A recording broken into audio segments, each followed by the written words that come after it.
আমরা জানি দেওয়ালেরও কান আছে। চলুন তো 90 দশকে আমরা ফিরে যাই,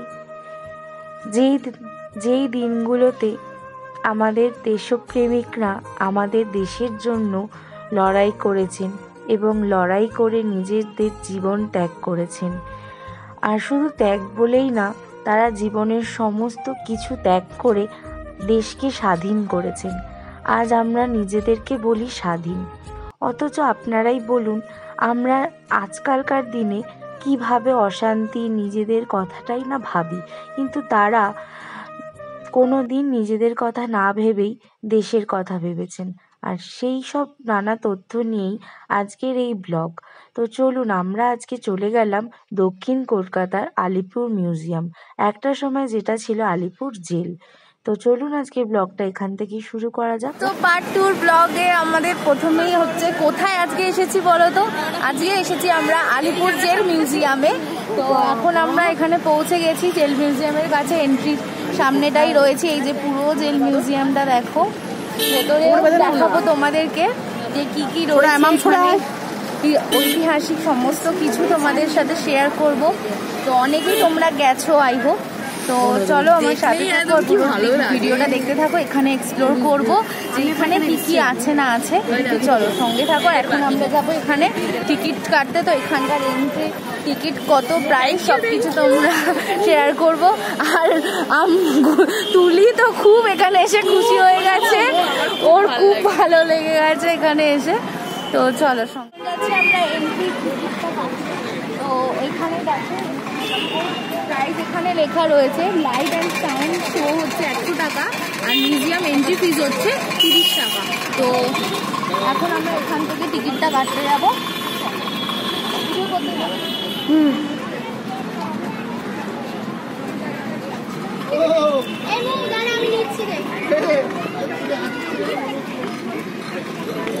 এখন টিকিটটা প্রাইস কাটবো।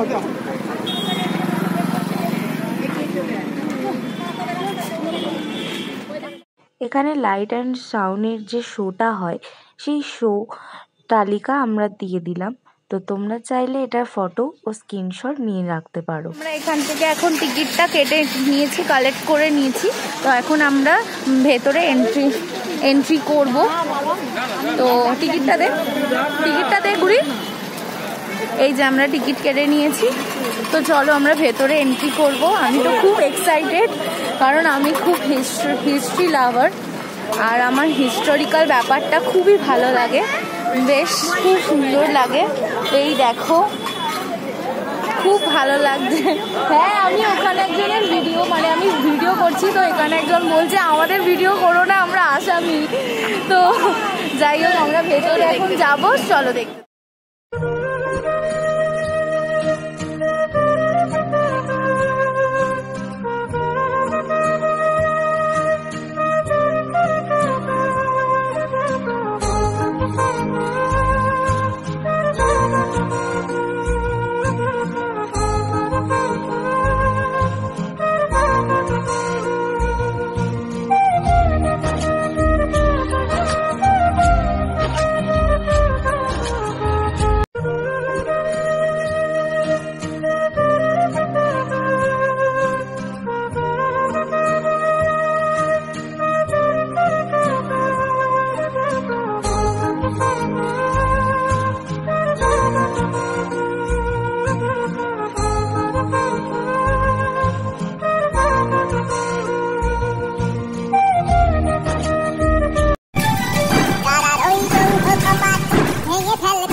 ঢুকতেই এরকম মানচিত্র অর্থাৎ ম্যাপ দেখতে পারবেন। আর ওর সাহায্যেই আপনারা কোন দিকটা দিয়ে প্রথমেই ঢুকবেন সেটা দেখতে পাবেন। তো আমরা একদিকটা ঢুকেই প্রথমেই দেখতে পেলাম এখানে নেতাজি কক্ষ, ডক্টর বিধানচন্দ্র রায়ের কক্ষ। তো এরকম বহু মানুষের, আমাদের দেশপ্রেমিকদের জীবনযাত্রার সম্বন্ধে আমরা জানতে গেলাম। আর এখানেই প্রথমে দেখতে পেলাম ডক্টর বিধানচন্দ্র রায়। তো তিনি যেই জায়গায় থাকতেন, অর্থাৎ যেই সেলে ছিলেন তাকে রাখা, তো সেখানে তার জীবনযাত্রা কেমন ছিল সেই সম্বন্ধে একটু আমরা হিস্ট্রি পড়ে নিলাম। আর এর ভেতরের জেলটা ঢুকে আমরা জাস্ট দেখতে পারলাম অবাক কাণ্ড। কারণ দেখুন, এখানে যে আমরা শুনলাম এখানকার মানুষদের থেকে যে আলিপুর জেলে যেখানে তাদেরকে সত্যিকারেরই রাখা হতো, সেই সব সেলগুলোতেই তাদের সমস্ত হিস্টোরিক্যাল ব্যাপারটা দেওয়া রয়েছে। তো এরপরে চলে গেলাম আমরা ফাঁসির মঞ্চ। আমার সত্যি বলছি, লিটারেলি এই ফাঁসির মঞ্চের জায়গাটায় আসতেই না গা কাটা দিয়ে উঠছিল। জীবনে প্রথমবার কোনো একটা স্থানে এসে এত গা কাটা দেওয়ার মতন লাগলো। আর সত্যি এই প্লেসটা এমনই যে গা কাটা দিয়ে দেবে। কোনোদিন ভাবতে পারিনি যে সত্যি সত্যি সামনে এরকম ফাঁসির মঞ্চে দেখতে পাবো, আর কিভাবে ফাঁসির মঞ্চ হয় সেটাও দেখতে পারবো। লাস্ট এখানে ধনঞ্জয়ের মৃত্যু হয়েছিল, আর সত্যি এখানে কিন্তু ফাঁসি দেওয়া হতো। আর এখানেই আমরা জানি ক্ষুদিরাম বসু আর অনেক দেশপ্রেমীদেরকে দেওয়া হয়েছিল ফাঁসি। আর তাদের উল্টো দিকেই, ফাঁসির মঞ্চের উল্টো দিকেই এই ঘরগুলোতে রাখা হতো আরও বিভিন্ন দেশপ্রেমিকদের। তারা ওখান থেকে জানলা দিয়ে দেখতেন যে কি অন্য মানুষদেরকে কিভাবে ফাঁসি দেওয়া হচ্ছে।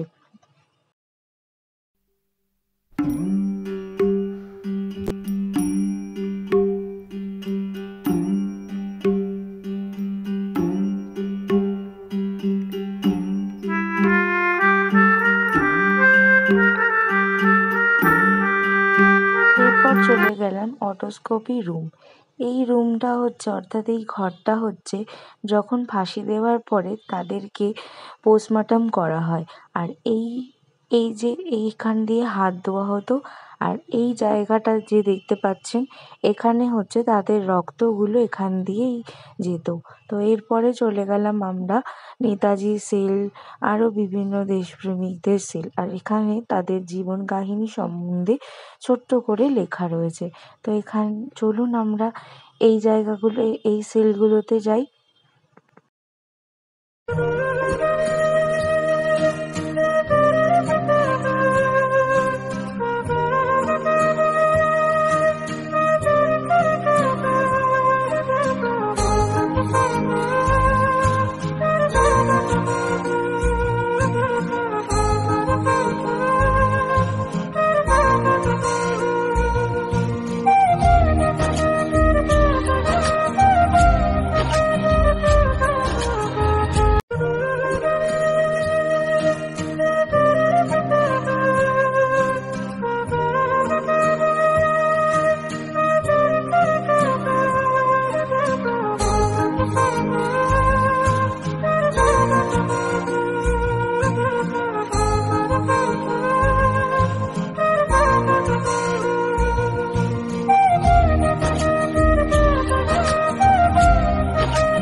পরে আমরা চলে গেলাম নেতাজি কক্ষ। নেতাজি সুভাষচন্দ্র বসুকে 1817 সালে থেকে 1845 সাল অবধি এই আলিপুর জেলে রাখা হয়েছিল। আর তার জীবনযাত্রা কীরকম জেলে ছিল সেটার ছোট্ট বিবরণ আপনাদেরকে আমি ডেসক্রিপশন বক্সে দিয়ে দেবো। আর কীভাবে তারা কষ্ট করে এইখানে থাকতেন সত্যি অস্বাভাবিকভাবে লাগে।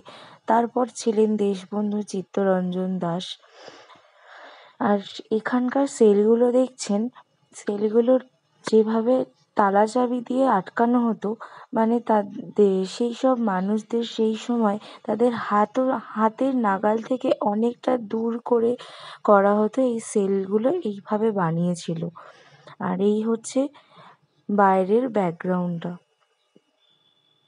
এখানে পরপর কত দেশপ্রেমিকদেরকে এখানে রাখা হতো, তাই না বলুন?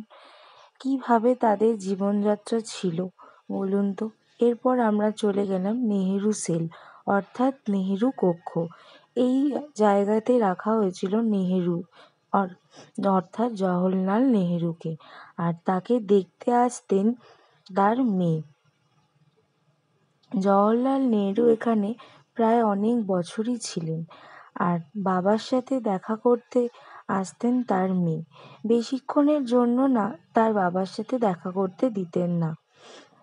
তাহলে ভাবুন তো, সেই ১৯০০ সালের কথা বা ১৮০০ সাল থেকে ১৯০০ সালের সময় কিভাবে এরা কত কষ্ট করে এখানে জীবনযাত্রা করেছেন, আর কিভাবে দেশের জন্য এরা লড়াই করেছেন। আমাদেরকে ভাবলেই সত্যি এখানে আসলে না গায়ে কাঁটা দিয়ে দেবে, এরকম জায়গা।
চলে গেলাম পুলিশ মিউজিয়াম।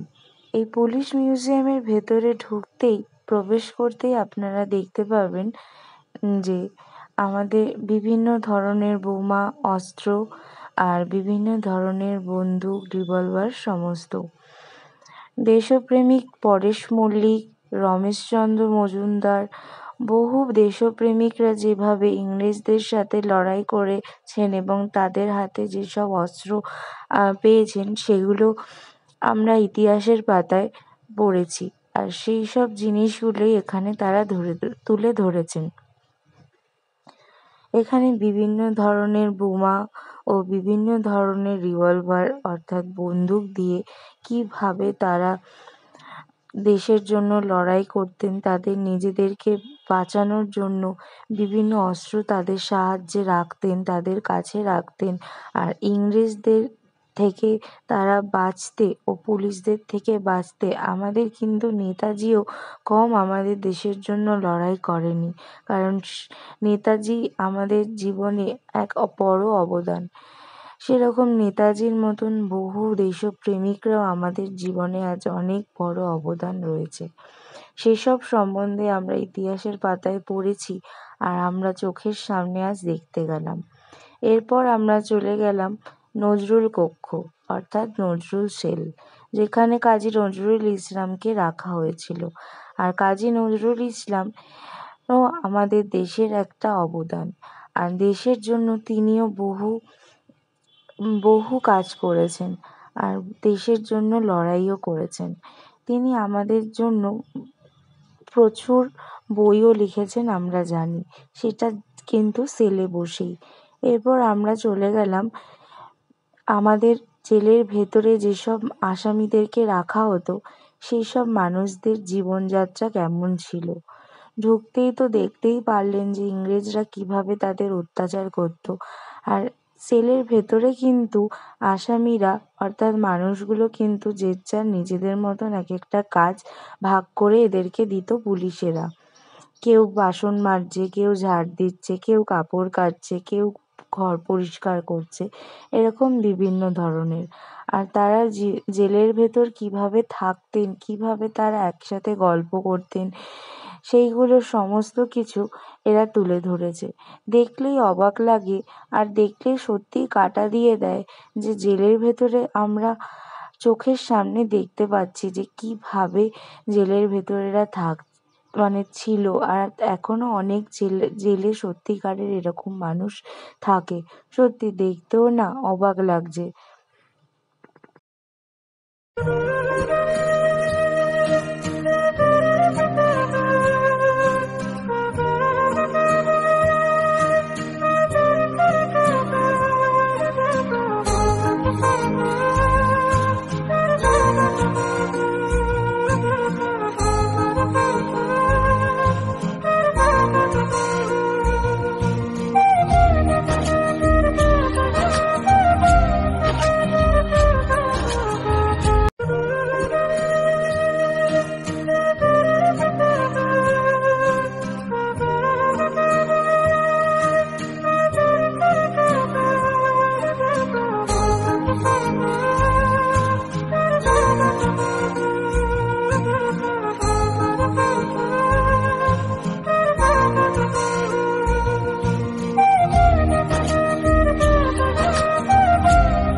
এরপর অবশেষে আমরা গেলাম আর্ট গ্যালারি।